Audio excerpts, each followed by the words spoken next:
এবার অপু বিশ্বাসের জন্মদিনে মিলে গেল গৌতম সাহা ও অপু বিশ্বাস। দুজনের মধ্যে বুবলিকে নিয়ে একটি ভুল বোঝাবুঝি তৈরি হয়েছিল, কিন্তু গতকালকে রাত 12টা বাজার সাথে সাথে গৌতম সাহা সেটা ভেঙে দিল। তার ফেসবুক পেজে অপু বিশ্বাসকে জন্মদিনের শুভেচ্ছা বার্তা পাঠিয়ে তাদের মধ্যকার দূরত্বটা ভেঙে দিল গৌতম সাহা।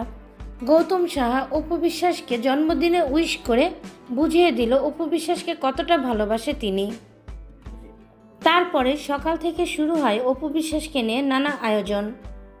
গৌতম সাহা অপু বিশ্বাসকে নিয়ে একটি পার্টি থ্রো করে। সেখানে অপু বিশ্বাসকে নিয়ে অপু বিশ্বাসের জন্মদিনের কেক কাটে গৌতম সাহা এবং অপু বিশ্বাসের সাথে নানা বিষয় নিয়ে তারা দুজন আলোচনা করে। এবং গতকালকে গৌতম সাহারা ছিল ম্যারেজ ডে। অপু বিশ্বাস সেখানে তার বড় দাদাকেও শুভেচ্ছা জানিয়েছে, যেন দাদা বৌদি সারা জীবন একসাথে থাকতে পারে।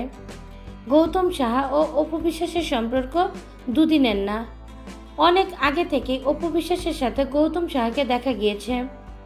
অপু বিশ্বাসের নানা বিপদে পাশে দাঁড়িয়েছে গৌতম সাহা এবং গৌতম সাহারও বিপদ আপদে পাশে ছিল অপু বিশ্বাস। অপু বিশ্বাস সবসময় গৌতম সাহাকে বড় দাদার মতোই শ্রদ্ধা করত। তাদের দুজনের এই মিলে যাওয়া দেখে ভক্তবৃন্দদের অনেক ভালো লেগেছে। প্রিয় ভিউয়ার্স, আপনারা কি চান গৌতম সাহা ও অপু বিশ্বাস আবারও এক হয়ে কাজ করুক? অবশ্যই আপনাদের মতামত জানিয়ে দিবেন আমাদের কমেন্টের মাধ্যমে।